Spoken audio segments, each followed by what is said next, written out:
What if you only ate once every single day? First, we will go through the benefits. Second, we will go to time benefits. And third, we will discuss the fasting of all of this. Eating once every single day means you eat only during a certain time window. This time window is usually 2 hours, 1 hour.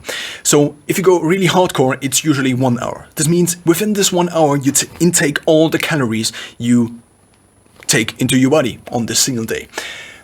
The problem, one of the major problems is this, that your stomach over the course of the whole day, over the 22 hours, over the 20 hours, it depends on how long your eating window is. But if you speak about one meal a day, it's usually only 1 hour, or at max 2 hours, because 2 hours is already kind of 2 meals again. So now the idea is this: you don't eat for most of the day. What this means is many different things we will shortly discuss, but the main thing is that you just don't eat. And if you then eat, then you eat, and then you just stop again. So basically, it becomes very easy to think about eating, to think about nutrition, because for most of the day, and since your life consists out of days, you don't have to think about food. Because why would you? You couldn't eat anyway, if you follow this principle of eating once every single day. So let's actually dive into the main benefits. I wanted to convince myself that this was a very good solution 2 years ago. And these are part of the notes I wrote basically for myself. I took as a summary of many different things I learned from the internet, from people like DELAUER, who discuss these things in more detail than I will. And these are some of the notes. So first of all, the idea: from now on, don't eat anything during the day. From 6 p.m. then I usually do sport, then food. This is also one of the main benefits, again, because if you're doing sport and you're doing sport in a fasted state, what this means is that there is actually fat in your muscle that kind of, additionally to the glycogen in your muscle, kind of acts as an energy provider for working out. And this basically means you lose a little bit of fat, and this fat is then restored in the muscle, kind of. This is actually what DELAUER described in one of his videos. If you want to go into detail into training in a fasted state, and also about how easy it is to access energy in a fasted state, and to basically then perform at a certain given threshold, or at a certain given output level, and to perform, to basically the ability to access your movement, not really your movement, but more the ability to access the energy of your body and to make your body do things. And basically, if you want to dive more deep into this, I can only recommend DELAUER's channel. He is on YouTube and also on TikTok and Instagram, I think. So now, let's dive into the notes again. As a result, fasting for 22 hours every single day. And in the evening, I have to keep, if I want to keep a current weight. This also now is, in terms of weight management, also something that is very easy, because this one meal defines what you eat in a single day. If you are tracking calories, then you only have to track one meal. And also, because your one meal, maybe over the course of 1 or 2 hours, is basically also visually the things you eat in a day, it becomes very clear what you eat and what you don't eat. Because there is no cheating during the day. There is no, okay, I eat this croissant and this apple and I forgot already. Because it's very clear. All these things you eat are there. And you can prepare these things and then you eat them. And these are the things you eat during a given day.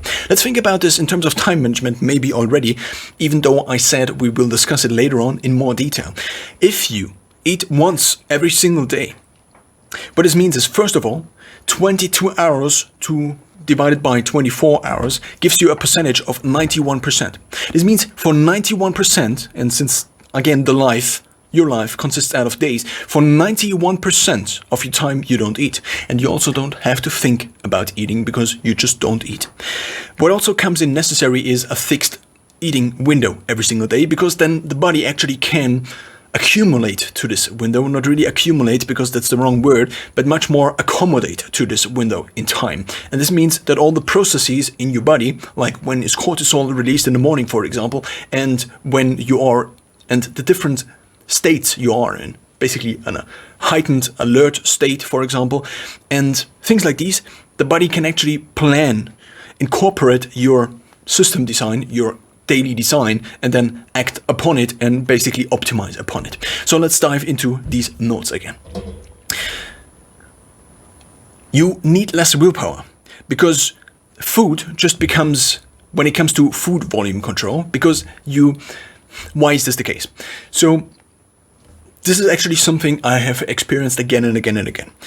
When it comes to controlling how much food you actually eat, of course there are the satiation, there is the satiety system your body actually has, but there is another system. So basically your body has two different systems. The first one is that it basically has sensors in your gut that determine how nutrient dense or calorie rich also the incoming food in your stomach already is. If you, for example, drink 250 milliliters of olive oil, then these sensors basically tell your brain, and then your brain tells you to stop eating, because 250 milliliters of olive oil is a lot in terms of calories, because olive oil has a calorie density of roughly 800 calories per liter, which is really much. So now the idea is, this is the first principle. The first principle is the sensors, not really the first principles, but one of the first, it's the first system your body actually has. And the second one, again simplified, is that you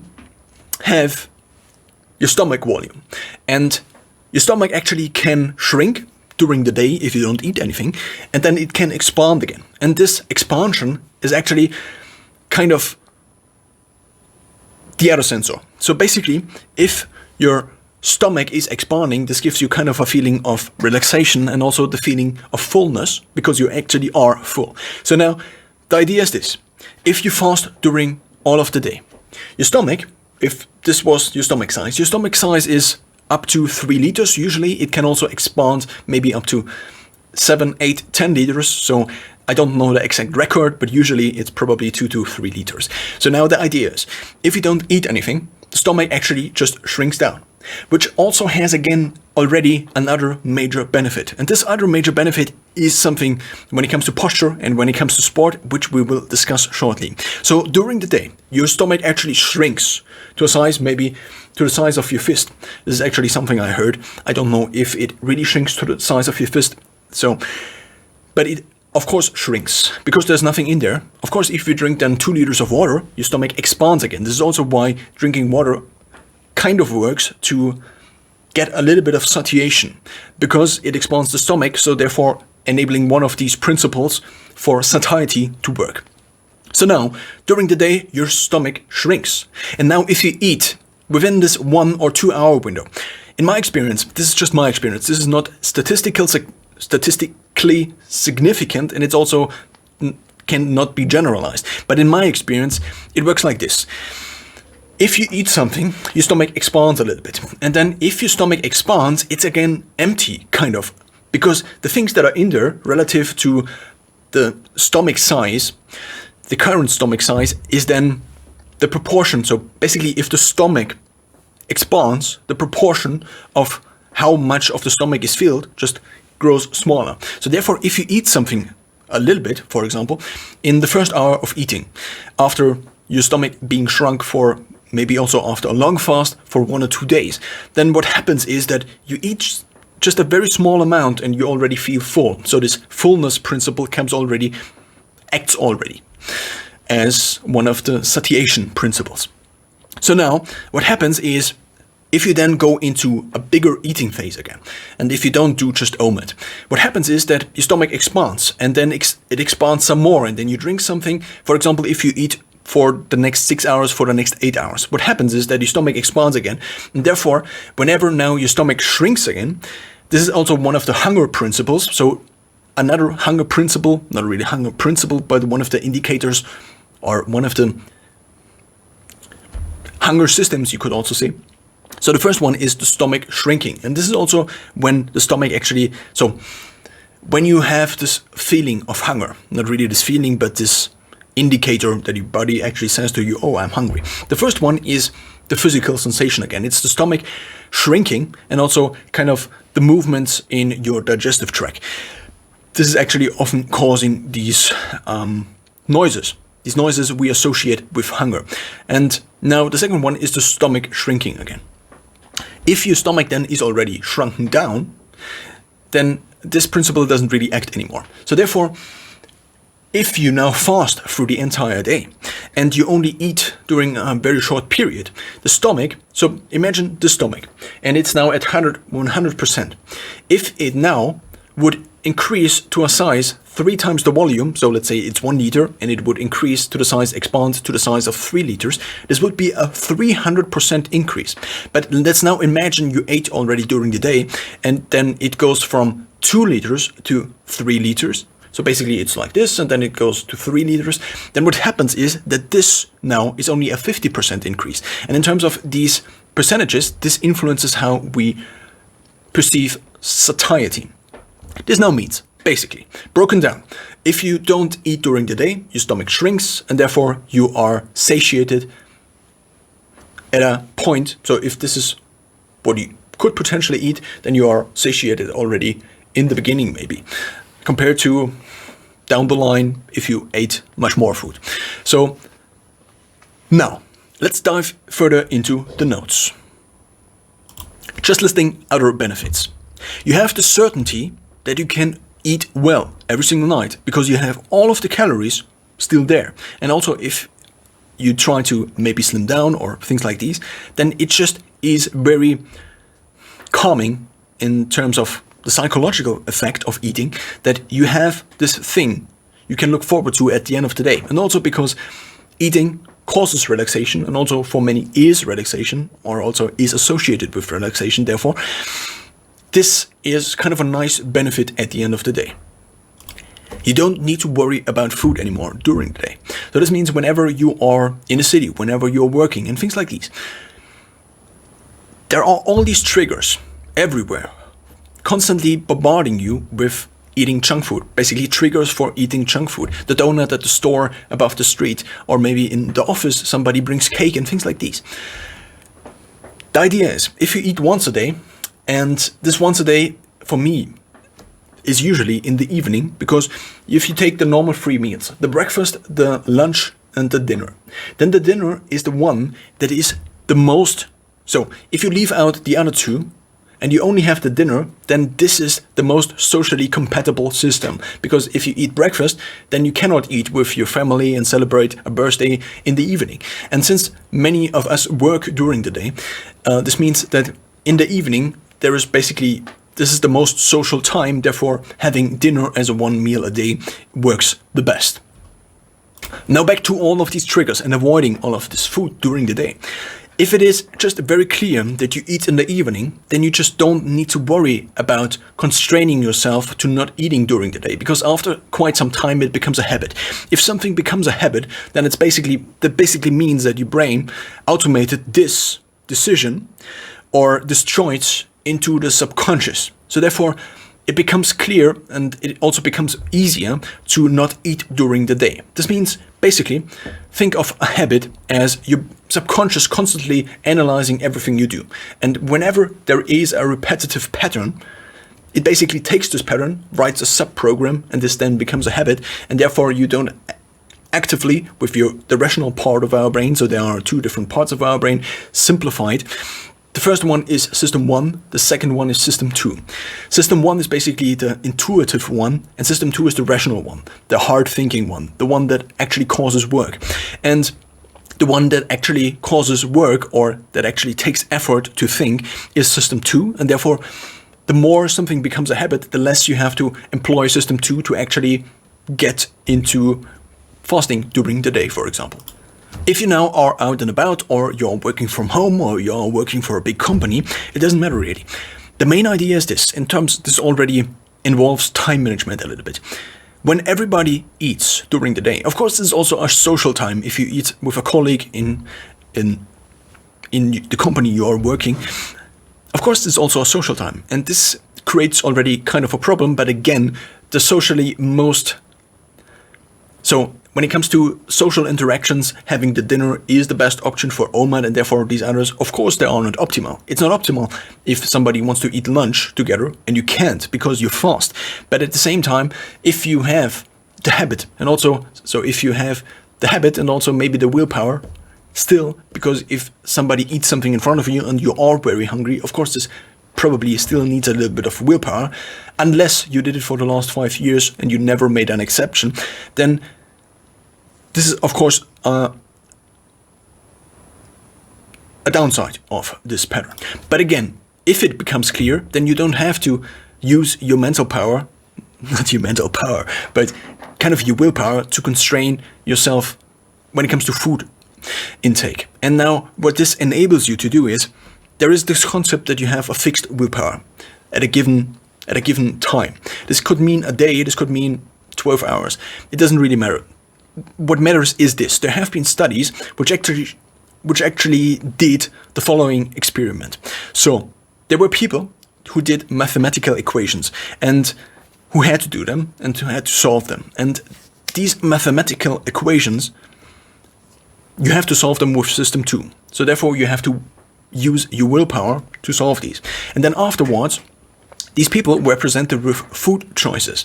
And now what was observed is that the people who did something with their willpower before solving these mathematical puzzles or riddles or equations often went to the more chunkier, so more junk food version of the food later on. This means that the willpower, this would be the interpretation, that the willpower is kind of drained by these willpower engaging mathematical equations, and therefore you have less willpower when it comes to then deciding the healthy food option. This now means if you don't have to use your willpower to constrain your food intake all day long, that you have more willpower to actually do the things you want to do during the day. Because eating, even though it's fun, even though it releases dopamine, even though it releases other neurotransmitters and neuromodulators, at the end of the day, it's something you have to do. And it's also something you have to optimize, because otherwise you will die because of the wrong diet. This is actually one of the main causes of death.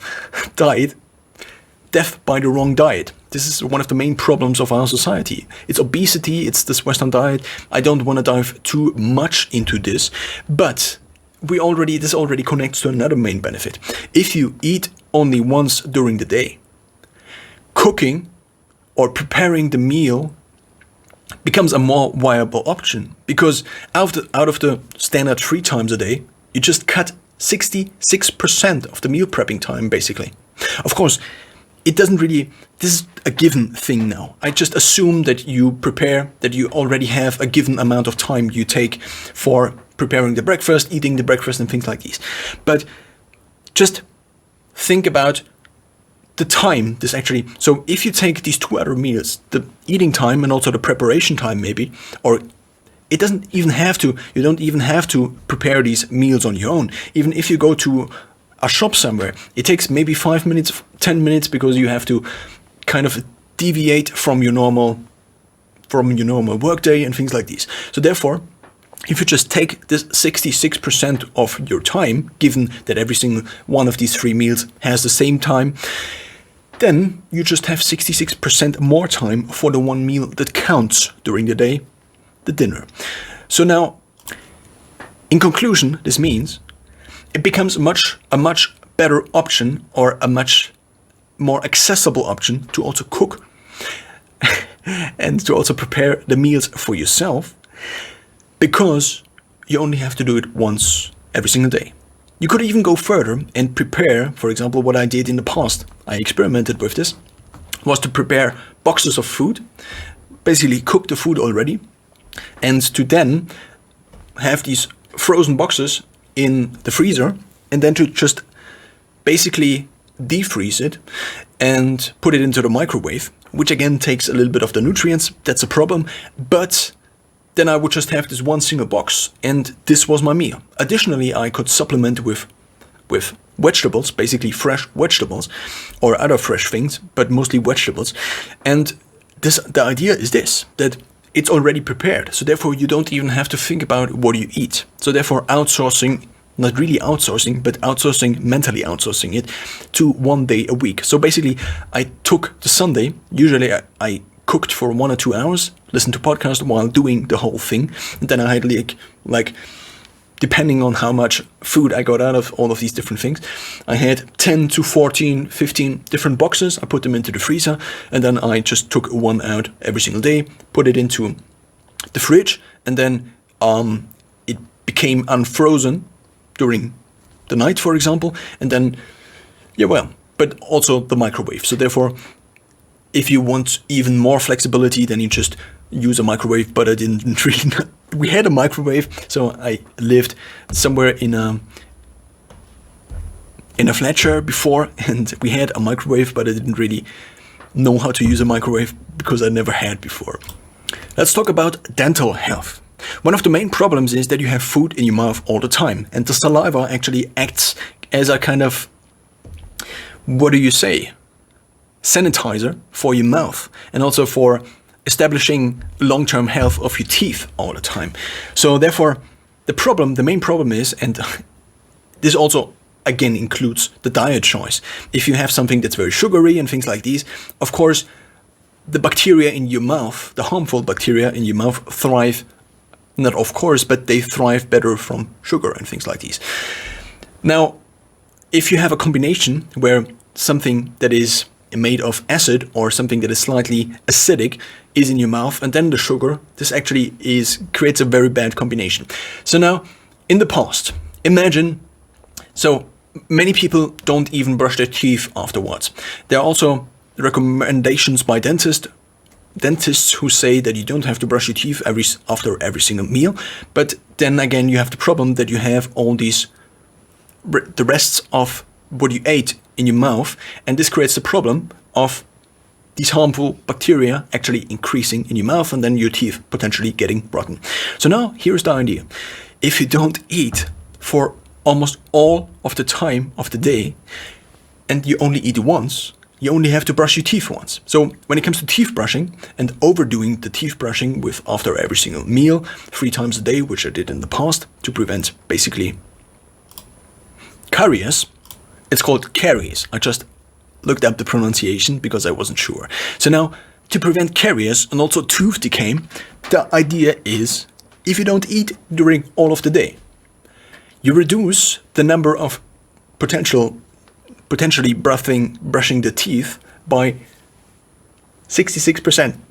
And you also only have to brush them once a day. So therefore, the potential damage from brushing your teeth too much, and therefore harming the enamel of your teeth, so basically the layer that is the protecting layer of your teeth, it's just a much better solution altogether, because these bacteria, caries,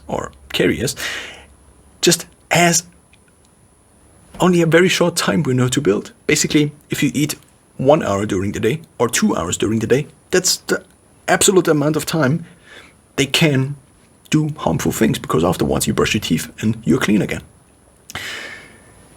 This is one of the main benefits. Here again, listing. You can look forward to the evening all day long. In the evening, you don't have to feel bad during sports. Here's the idea. Feeling bad is multiple things combined here already again. We already talked about posture. If this is you, and this is your stomach is just here, then if you have food in your stomach or also water in your stomach, then you have just something that is basically sticking out in front of you.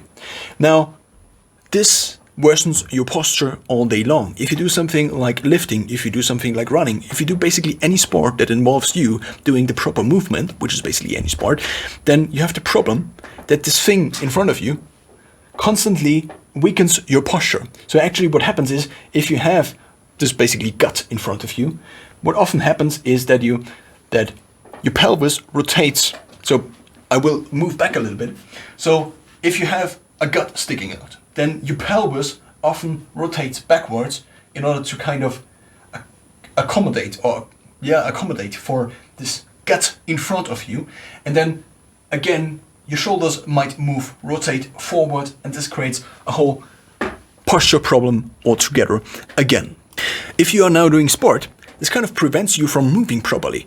And also, there is this thing, if you eat something, and then if you actually fast for a while, what often happens is that your stomach actually shrinks down which I already explained, and then it hurts, it begins to hurt. Why is this the case? Because previously, if the stomach is expanded all the time, which was for me the case for many years and I didn't even know it, but because if you eat, for example, a bowl of oats in the morning, and these oats increase in size, in volume even more, and you also drink all day long, then you constantly have an enlarged, basically a food stomach, a stomach that is constantly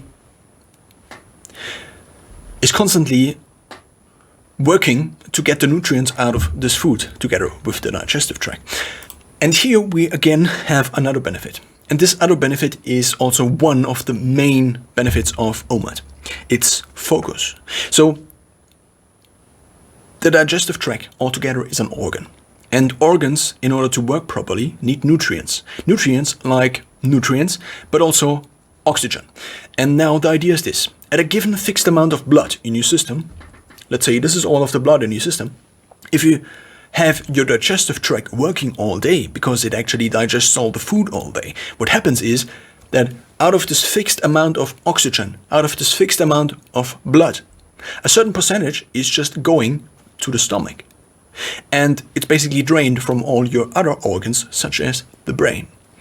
There is also another benefit, which we will discuss shortly, which is called ketones and focus and things like these. Here's another benefit. If you work out shortly before eating, this creates a major motivation when working out, because you then can eat afterwards. And when it comes to working out and timing the eating, if you first eat and then work out, you have again the stomach problem and also the posture problem. And also the problem that you have a fixed given or a certain percentage of your blood and also your energy output in your gut. So in your digestive tract working constantly. So now the idea is, and also fasting has more health benefits in a fasted state. Not fasting, but working out has more health benefits in a fasted state. So now the idea is, which way should you go? Should you first eat, then work out, or should you just first work out and then eat? Taking the benefits of the fasted workout, it would be more wise to first work out, then eat. When it comes to posture, it would be more wise to first work out and then eat.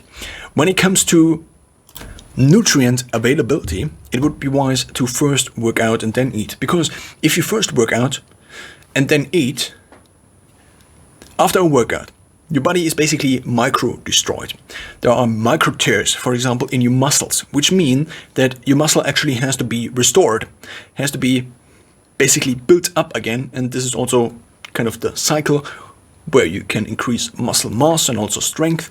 But if you then eat afterwards, you have the availability window afterwards. So basically after the damage. And then you fast for 20 hours again, because you have the 2 hours, and it depends on when you exactly eat after you worked out. But the idea is that you have this availability. So the nutrient availability is, this window is after the working out. And this is also when muscle synthesis or protein synthesis is the highest, after the workout and also then when food is available.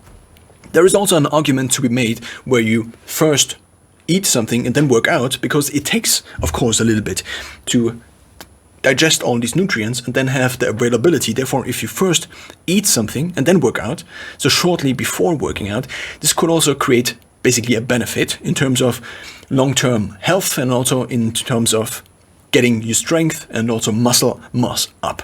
The problem with this approach again is the posture and also the timing.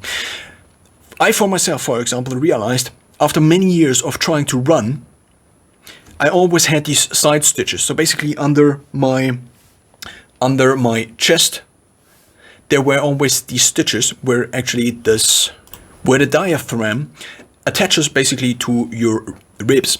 And I had these pains all the time. And what I found out when going OMAD, and we're trying to also fast for longer periods of time, is that this is hugely dependent on food. Think about it. If you have food in your stomach, this actually pushes out all the other things into other directions. And then if you run, you constantly have basically tension from all these other organs, which are not in their best place, which are not in their best position, in the optimal position. And this creates at least in my experience, some problems with running. So therefore, now the question is, when should you, if you ate before working out, when should you actually eat then? And when it comes to protein synthesis and things like these, again, the idea is to shortly eat before working out, but this only works if you have something where you don't have to move a lot. Because if you do something like parkour, if you do something like running, bicycling, going on the bicycle, or bicycling, or riding a bike, again, is something that is okay with eating before, because you don't have to move your midsection all the time. But if you're running, also the midsection is obviously the thing that moves the least, together with the head. But so there are sports, let's just say there are sport activities that are more optimal for this combination of first eating and then working out, and activities where it is more optimal the other way around, because you actually need the full flexibility of the body without having food in your digestive tract, and your digestive tract and your stomach therefore being expanded. Diving into another big section of benefits is the social aspect. If you think about what do you do in the evening socially, then the answer is often maybe doing something with friends, doing something with people you know, you want to have in your life, and people you care about. So now the idea is you take your eating time, and your eating time could be eating and cooking together, and you basically combine two different functions of time. And this is basically giving time a primary and a secondary function, and therefore using the time twice. So it sounds insane. It actually also kind of is, but it's just very simple. If you think about things you are doing, there are things I call primary activities and things I call secondary. I don't know if somebody else also uses this nomenclature or basically uses the same names for these things, but I just define them for myself like this. Primary activities are the activities you do basically at a given point in time, and where you also need most of your attention. The idea is this now: if you don't need most of your attention, maybe only 10% of your attention for the primary activity that actually fixes what you actually are currently doing. If you're riding a bike somewhere, you cannot do the dishes simultaneously. So the idea is now, if you're riding a bike, what you can do is, because these other activities you are doing, like riding the bike and pedaling, are actually already automated, and also the driving part and the part where you actually head into any direction is already automated to a certain extent. What you can do is use your brain, and using the left capacity of your brain to actually introduce a secondary activity. And this means that you now are using your time twice. You can bike and learn at the same time. You can bike and read at the same time, listening to audiobooks. So now the idea is, when it comes to being social in the evening, cooking is just a very nice activity you can do together with somebody else. And this is also why all over the world, cooking and also eating together are kind of part of being social. Eating together for dinner, celebrating somebody's birthday, celebrating somebody marrying, it often evolves around eating. Even if you have other events, there is also often coffee, and then the dinner, and then maybe a dessert after dinner, and things like these. It basically evolves around eating. So now the idea is this: you take the time you already put aside, you already saved during the day, and you cook and eat. But you do it with friends, so therefore you have the social activity and the eating and the cooking combined, and therefore you're using your time twice. And this also, again, is very nice when it comes to having something to look forward to during the day.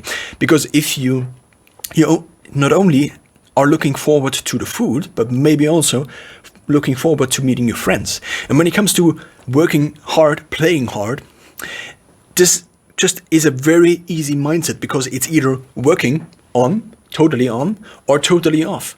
It's not something in between where you then have, for example, lunch in the cafeteria of the company you work, and you should be quick with eating, because then you have to go back again, and you also think about all the things you are already doing.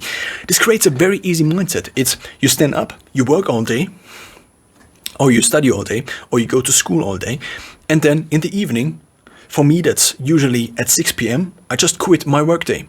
And when I quit then my workday, I go 1 hour to sport, and then I fast for another hour where I do management activities like planning, calendar things, fixing my bike, things like these. So basically life management activities, you could say. And then at 8 p.m., and this is the schedule I figured out after basically 2 years of experimenting with the different concepts, with the different time schedules, like 16 to 8 is obviously not an OMAD schedule, but intermittent fasting.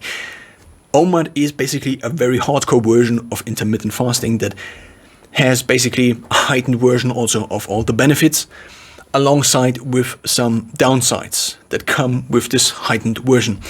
But at least for myself, and also when it comes to time management and just simplicity, mental simplicity, I would say, it just creates this very simple version of your day, of how you see things, because it's just you stand up, you work, and if you need to break, or if you need to basically eat earlier because you just cannot, of course this is an ideal case I'm describing all the time. What often happens, at least to me sometimes, maybe to you not, because you are in terms of willpower much stronger than me, but the idea is this: if you can't take it any longer because you are maybe freezing all day, because this is one of the side effects of fasting, if you don't do it correctly, and also depending on your energy consumption in between, if you for example had a very hefty workout the evening before and then you only eat something that was not that big and in terms of calorie size, all these things are different factors. But what I wanted to summarize here at this point in time is that it creates this very easy mindset. Working during the day, in the evening you eat, in the evening you are social. And it basically puts aside the willpower also, and just things like these. So let's go further into the benefit.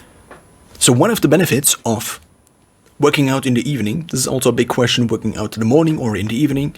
Working out in the morning for most people means they have to stand up earlier, because then at a given fixed beginning of work time, usually 8 or 9, this then means for some people even 7, or for some companies 7. This means that if you have to work out before and then you also have to shower before, so with the workout, it's not only the workout itself, but it's also the management basically of the workout, like changing clothes, having the clothes available in the location where you actually want to work out, then showering afterwards. Because the problem is, if you work out in the beginning of the day, you basically almost have to shower or wash yourself if you then want to do things in the public, so, or with other people at least. So now the idea is this: if you work out in the evening and also eat afterwards, of course the eating part is not so big here, but the idea is that you in the morning don't work out. And this also means, again, you don't have to worry even about working out, because this happens after your work day is done. So basically you stand up and then you can go straight to work. You can have breakfast with your children. Small joke here. But the idea is that you just have one goal through the entire day, and that is working out. Not working out, but working.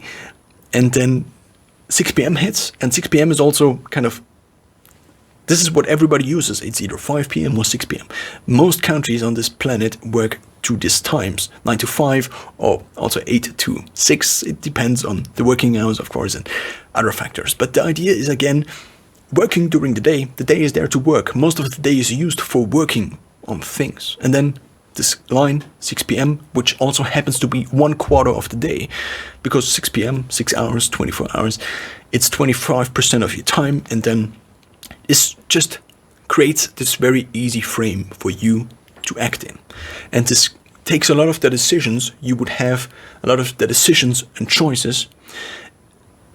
So influencing how you make choices is called choice architecture, and also how other people make choices, and puts them aside, outsources them basically, at least mentally. Now, you also just gained an additional hour where everybody eats. Of course, you can use this hour to also socialize during the day. For example, if everybody in your company eats and goes to lunch, what you also could do is potentially go for a walk. Of course, this is kind of lonely and things like these. This is just what you could potentially do. You could also just go with your colleagues. And then this time of eating becomes just a purely social time. You don't have to focus on eating, on ordering food, on getting the food back, and all of these things. Of course, this is also a kind of a frame that is not very helpful. The frame of you sitting there at dinner with other people, because this constantly gives you the feedback that you are depriving yourself of something. If you instead go for a walk, this doesn't even come up. So the idea is that you have to remove yourself from the triggers, and this makes it easier, which again, in terms of dinner, in terms of lunch together with other people, is not something that's ideal, but that's something you have to take if you want to use OMAD, with one meal a day being the dinner. So let's talk about the break again. The break you have when everybody else goes to lunch. The entire world goes to lunch because most of everybody eats lunch. Apart from freaky people like me who don't eat lunch or eat later in the afternoon or in the evening, or you're doing completely OMAD and only eat 1 hour of every single day. So now the idea is you have this time. And what you can do with this time is sleep. This sounds ridiculous, but power napping actually has major benefits. Restoring brain function basically is one of the major benefits, and also getting rid of, so there's something in your body. So when it comes to sleepiness, there are two things. The one thing is, or two systems in your body. The one thing is the circadian rhythm. This basically is a rhythm that is very directly tied to the sunrise and basically the light situation and the light exposure outside. And the second thing, so this is the one rhythm that basically says, oh, it's night, we sleep. And the other thing is a build-up of melatonin. It's released by the pineal gland and controls your sleep patterns. So this is the second system. And the second system is something that can be tricked by basically doing a power nap. Which means, again, you increase your efficiency during the day because you don't have this slump in the afternoon where you just cannot get yourself to work. And this is also one of them, this already directly ties into the next big thing. The next big thing is the effect of food on you, on your focus, and also on just your general state. So, coined by Andrew Huberman, at least he explained it to me on his podcast, is, I wasn't on the podcast, but nevertheless I listened to it, and therefore I just name dropped him. So now the idea is, you have different variables. And these different variables are, for example, alertness on the one side and relaxation on the other side. And you are moving in between those two extreme values. So now the idea is this: if you don't eat, you become more alert, more alert, more alert, more alert. Why does this, from an evolutionary standpoint, make sense?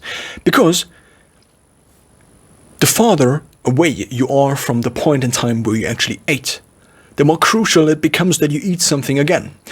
In the past, it was not the case that we could just eat all the time, but we actually had to do things. So, for being able to eat, hunting, for example, when it comes to the time of hunterivorous.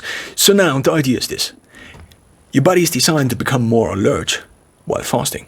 The more you fast, the longer you fast, the more alert you become. You kind of become hyper, you would say. Not you would say, but this is actually kind of what happens, at least in my experience. You just become more rational, more and more and more and more. You see things you didn't see before.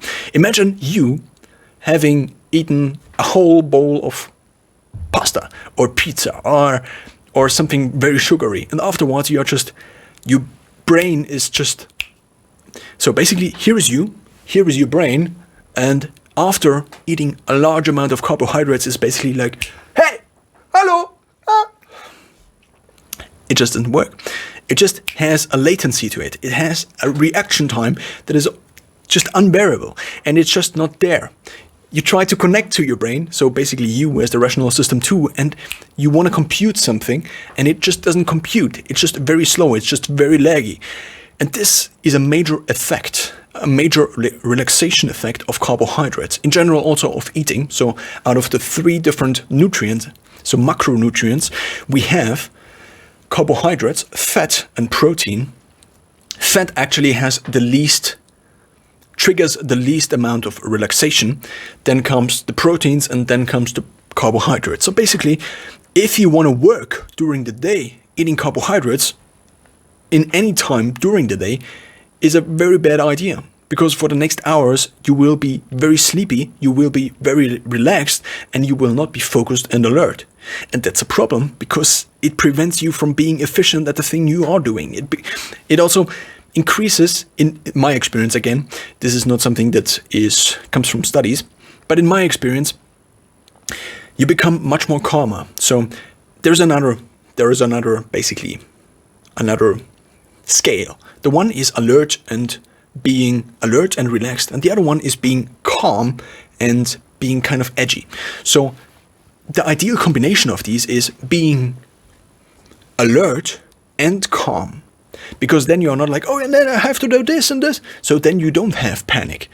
And so in my experience, fasting, putting yourself in the ketogenic state, basically fat burning, using either the fat that is in your system or that is in your fat stores, using it and burning it. This is called the ketogenic way of getting energy, because it releases, as a byproduct of using this fat in order to also restore the glycogen stores. This is also why it is then possible to work out with glycogen stores, which have a higher energy availability and a lower energy latency, you could say. So if you want to run, you can actually run because the problem is of the fat process, it has a lower power output. That's kind of a problem.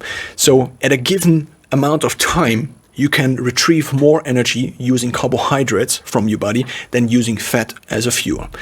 If you now invest time into fasting and training your body to fast and training your body into the ketogenic state more, both processes, the carbohydrate process and also the ketogenic process, so the fat burning process, become more efficient. So you become more fuel efficient because you put your body in a state where it actually needs to be more efficient, or it is helpful to be more efficient, and that's the reason this happens over time.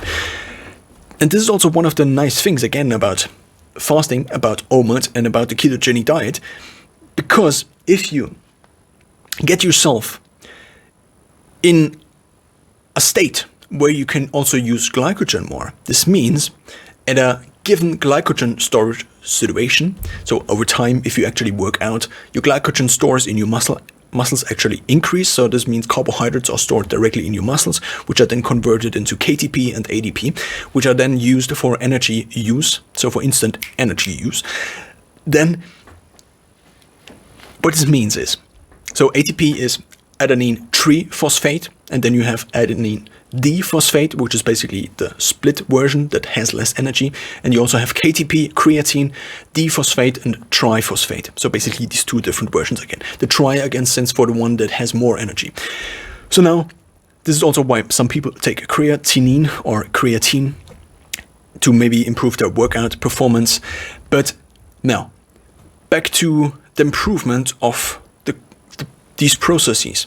If you go into a fasted state, or with being on OMAD, with being on a prolonged fast, you teach your body to be more efficient with carbohydrates, and when it comes then to maybe a competition or things like these, it is very helpful to, first of all, be flexible.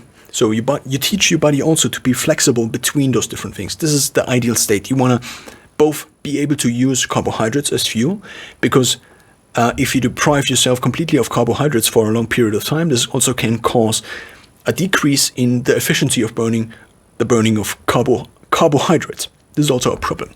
But now, yeah, well, to sum it up, if you fast with intermittent fasting, with OMAD, or you use the ketogenic diet to put yourself in a prolonged fasted state without retrieving yourself from food, you actually become more energy efficient.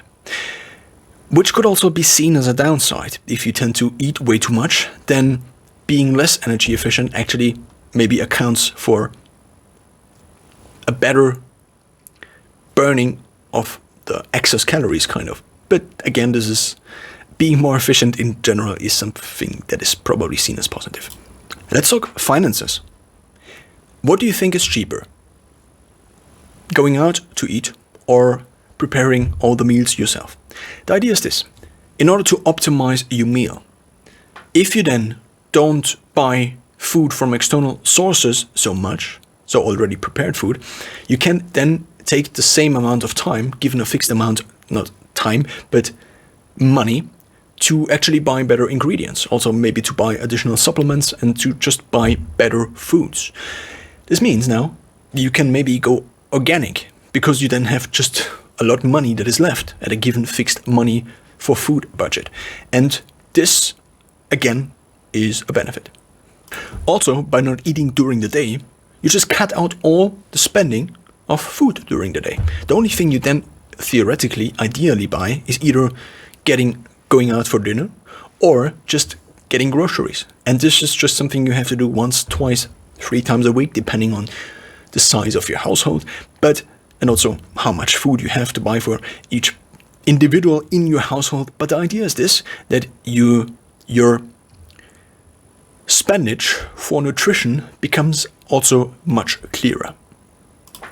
Other benefits.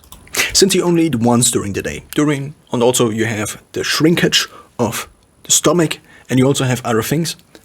So again, the idea is this. Within a short time window, you cannot eat that much too. So this is also, again, a downside. If you are already on the edge of binge eating, this OMAD thing, could actually put you over the edge of binge eating and actually cause serious problems there. But this, of course, is a risk you have to maybe calculate. So again, back to one of the benefits. Because you are only eating during a so short window of time, it becomes much harder to overeat over a long period of time, given that you actually keep your times, your eating times and things like these. Therefore, over time, you will actually probably lose fat because maybe you will also lose muscle, but probably not. So the idea is this. Out of all the components your body is made of, there is fat, so body fat basically, subcutaneous, and also in the organs, in between the organs, you also have body fat. That's what usually causes a kind of pot belly, where the outer skin is maybe still defined and you can still see the muscles, but the person still has a belly, which is kind of weird. So this could be due to having a lot of stuff in their digestive tract in terms of food, in terms of recently digested or eaten food. But this could also be that they have just a very high proportion of fat in between the organs, which is called visceral body fat. So now, the idea is over time, because you are restricting yourself in terms of time, and now I'm referencing maybe Peter Attia, who is kind of a medical doctor, not really kind of, but is a medical doctor, but also is kind of active in a space of providing information with his podcast. Maybe he also wrote a book already about fasting, about the ketogenic diet, about optimizing health in general, you could say. And he names 3 levers where you can actually limit your calorie intake or your food intake. The first one is timing. And OMAD is basically all timing. The next one is that you restrict your intake to only certain items of food. And the next one is the reduction or the increase of calories. You should probably never pull all 3 levers at the same time, which you are kind of doing when fasting. So this is something that I shouldn't have said. Pulling all 3 levers at the same time is something that is probably pretty beneficial. But so the more levers you pull, the more you will basically lose fat, or basically restrict the intake of your calories and your food, not really only your calories, but your food in general. And that's the 3 levers of food you can actually use to not really to manipulate, but to influence your relationship and your food intake. Now, here is timing. When it comes to timing, we already discussed a few things. Time management is just such an important part of everyday life because it actually makes us do things and it may prevent us from doing things. Improper time management prevents us from reaching the things we want to reach, reaching the goals we want to reach, actually practicing the activities we want to do, practicing the work we want to do, because maybe we cannot make enough money with this type of work we actually want to do. Maybe we actually want to be more fit and maybe do an ultra marathon or things like these. Therefore, time management is basically what life is about. Of course, there's only one variable we can see, or one perception. You could also state this thing that this is the one thing that defines life about many other things. But if you have 0 time left, then you're basically dead. So therefore, time is a factor, is a knockout factor. If the time is not there, then everything else doesn't matter anymore. Of course, there are other factors. If your health, for example, is 0, which is kind of equal to the time thing, because, or you could also say this correlates with the time thing, because your time is then probably also close to 0. Your health, when your health is also close to 0. It's much more a correlation than a causation, even though the one maybe causes the other. The health causes the decline of the health, causes the decline of the time. So now, here's the idea. You have your time. The lifetime of one person on this planet is not that long, if you think in big time spans. So now the idea is this. If you, for example, live for 25 years, that's roughly around, if you have 25 years left to live. And there are also other risk factors you have to incorporate into your equation, how long you will live. Of course, the average life expectancy these days is 70 to 80 years. In approaching 80 years in terms of very developed countries with good health systems and with good preventional care already. But the idea is this: you could also die from a motorcycle accident if you ride a motorcycle, but you can also happen to die of is an external cause you cannot influence. So the idea is this: if you incorporate these other risk factors into it, then you probably should take the overall amount of time you still have to live and then shrink it down to incorporate the risk. So the idea is this: if you have maybe 25 years left to live after this calculation made, then 25 years is not that much. 25 years is roughly about 8,000 days. And 8,000 days, if you think about it, is not that much. So, as an idea, this is also where it becomes just clearer and clearer again how clear this whole thing is. If you only eat once during all of these days, then it becomes very clear that you have 8,000 meals. And it becomes very clear that the better you eat, the better the intake, the better the quality of these 8,000 meals you have left is. Because each and every meal is one single step of these 8,000 steps that determines pretty much how long you will live. The better the food intake is, the better you incorporate the current findings of science. For example, using things like turmeric. Incorporating things like turmeric into your diet to maybe prevent yourself getting Alzheimer's at all, or maybe further down the line. So basically this means the healthier you are, the later all these negative things that would appear otherwise will appear in your life. Why is this the case? This is the case due to many other factors, but the main factor is that there is your chronological age and your biological age.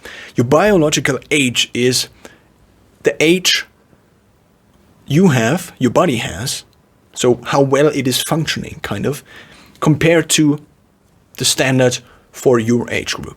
This means now that your biological age can be higher or lower than your actual chronological age. So you could be 30 years, but you could still have the body of a 20-year-old because it just functions that well. So now here's the idea, coined by many different people. One of the main ones, David Sinclair, who basically wrote not basically, but he wrote lifespan, but he basically states, this is what I wanted to say, is that age is one of the biggest diseases that there is. Because the older you are, the older your body gets, chronological age, of course, mostly causes the biological age, but you can also do things to not reverse your chronological, but again, your biological age, or at least slow down the aging process. So now here's the idea. Aging is one of the main processes, one of the main variables that causes a lot of other variables, a lot of other risk factors to basically close down on you and then kill you. That's the idea of how we die. So basically, there are a lot of risk factors. And a good biological age, a low biological age, a healthy body basically keeps all these risk factors at bay. But as soon as your chronological age probably causes a huge decline in health, these risk factors become just, for example, death of cancer. If you are very healthy, then cancer, the risk for you getting cancer in a certain period of time is fixed, let's say. And then if you just are 20 years older, the risk is not probably, but somewhat around 3-fold, 5-fold, 10-fold. I don't know the exact numbers, but that's the idea. The idea is your age, not your age exactly, but a good biological age, therefore a good biological health, prevents these factors from multiplying the effect they have on you, and therefore crushing you down at some point in time. So basically think of it like this. If you have this time left, there are 8,000 meals. And there are also 8,000 days where you can actually do something for your health, like fasting, like doing very nice activities, like sport. And all these different things basically keep you going for a longer period of time, if you do them right. But if you do them wrong, cancer hits you here. If you do them right, cancer hits you here. And in terms of nutrition, this can actually make a huge difference. Again, time management. You only have 8,000 days left. 24 hours times 8,000 days, and that's the time you have left. And time only appears in days. Of course, time only could appear in hours and in minutes, but the time is usually the unit we see as the reappearing unit that defines our lives the most, because we sleep once during a day. And this means during 24 hours we sleep once, and therefore it's another day. It's not the half day, it's not 2 days, it's not the week, it's the day that defines our lives.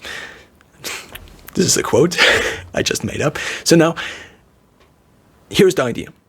If you only save, let's say, you have 8 hours you sleep. 8 hours is a third of the day already gone. 33% from now, from all of these days that are left, and also the days you already lived, 33% of these days, 1/3, this is all of it. You just cut off the hand, and this is what's left. 1/3 is already gone. Then you basically have to work 8 hours a day. Let's just assume this, because most of us do work 8 hours a day, maybe even more, maybe also during the weekends, maybe not during the weekends. It depends. But then what is left is basically only 1/3. That's the work part. 1/3 of your life is work, in terms of absolute amount of days. 1/3 of your life is sleep. And then what is left is the 8 hours you still have. And these 8 hours are basically all of your social life, all of your sport, all of your activities you do basically in your life apart from work and sleep. So now here's the idea. If you say the 16 hours you are awake are actually what defines your life, then out of these 16 hours, if you say you take 30 minutes for breakfast, including preparing the breakfast, washing the dishes, eating the breakfast, so basically 10 minutes preparing, 10 minutes eating, and 10 minutes washing the dishes, which already is pretty short, and leaves not much room for relaxation while eating, or enjoying the food while eating, this is 30 minutes. Then count another 30 minutes for lunch, and this is already very conservatively calculated. Then you have 1 hour. And this 1 hour is divided by the 16 hours of the time you are awake. Of course, if you are awake 1 or 2 hours more, well, then you are awake 2 or 1 hours more and you have a little bit more time. But again, the thing is now, by leaving out the breakfast and the lunch, you save, compared to the 16 hours, 6% of your overall lifetime. 6%, given you don't enlarge the time of your dinner you otherwise had. If you then take the time and do it for the dinner, then again, in terms of the unit of a single day, it doesn't matter. But if you save time with this approach, and this is probably what most people do, then you save, compared to the 16 hours, 6%. And if you compare it to, so basically you say, sleep, a third of your life. Work, a third of your life. Rest, a third of your life. If I compare it to this rest of 8 hours, then you increase the overall lifetime you have available by 12.5%. That's 1/8 of your life. By not eating breakfast and lunch. And that's, in summary, what OMAD is about. One major hint, I would say, to figuring all these things out. I took a very long time for figuring these things out. And this thing I am describing right now will probably save you a lot of unnecessary keto flu, which is basically being sick because of not being adapted to burning fat. And your brain and your body basically not striking, but kind of not wanting to function properly. The idea is, you have a problem if you are not well adapted to burning fat. And this problem is that the salt and different things, salt influences and water, and deprivation of water and salt, and deprivation of carbohydrates, and the water that is usually stored along with carbohydrates. Basically, if you have carbohydrates in your system, then with every unit of carbohydrate, there's also a little bit of water stored. Even more water than in terms of weight carbohydrate even. So now the idea is, by burning carbohydrates, all these glycogen stores, the main storage in your liver and also the ones in your muscles, what these do constantly is that they also release water. So if you now go into fasting, into the ketogenic diet, the body has a salt and water problem because these two things are really related, kind of, and influence each other directly and indirectly. So now, here's the idea. If you want to succeed in one meal a day, in my experience, and this is just my experience, again, I have heard of many other people that don't have a problem with a normal mixed diet. But for me, the only thing that seems to work, and also seems to just keep my mind off of food for the whole day, because if you eat carbohydrates, I don't have, and I don't want to include this in this video, just this whole other discussion about how carbohydrates influence your hunger perception and how good you can actually focus during the day due to you being hungry, due to you being hangry, because of blood sugar and because of a lot of other factors that actually influence how well your brain functions. Just in short, it's this. If you burn fat, your body produces a byproduct called ketones. With every unit of ketone that can be burned in your brain, for example, compared to the normal glycogen your brain and the other organs functions on, what happens is that with every unit of ketone at a fixed, so let's compare these two units, 1 unit of carbohydrates, 1 unit of ketones. The ketone actually uses less oxygen, which means that you have more oxygen available, basically, because at a given unit, the carbohydrates use more oxygen. and you don't just breathe in more oxygen or have more oxygen available in your system. That's fixed. So therefore, this means you basically have more energy per unit of oxygen that's delivered to your brain. This means your brain works better, in short. That's very simplified and not really completely accurate in terms of scientific background, but this is one of the reasons that your brain works better. One of the other one is the evolutionary. We already discussed that the further away the point of the last meal, the point in time of the last meal was, the more it makes sense to be alert. And also the relaxation aspect of the carbs themselves. So now, in summary, if you then eat a normal mixed diet with carbohydrates, with fats, with proteins, the more you go into carbohydrates. So at a given fixed amount of protein, because everybody agrees that you should eat a lot of protein. So at a given amount of protein, varying fat, so the proportions of fat and carbohydrates, the more you lean into a fat-rich diet and the less you lean into a carbohydrate-rich diet. So that's basically the same thing. But if you now have a very carbohydrate-rich diet, this causes hunger, this causes you being hungry, this causes the blood sugar to be kind of not very stable, and therefore makes OMAD, at least in my experience, much more painful, much harder on the willpower. Then you have less willpower for all the other things you actually want to do. And a ketogenic diet, so basically more fat at a given protein amount and almost no carbohydrates, up to usually 25 or 50 grams, depending on your body size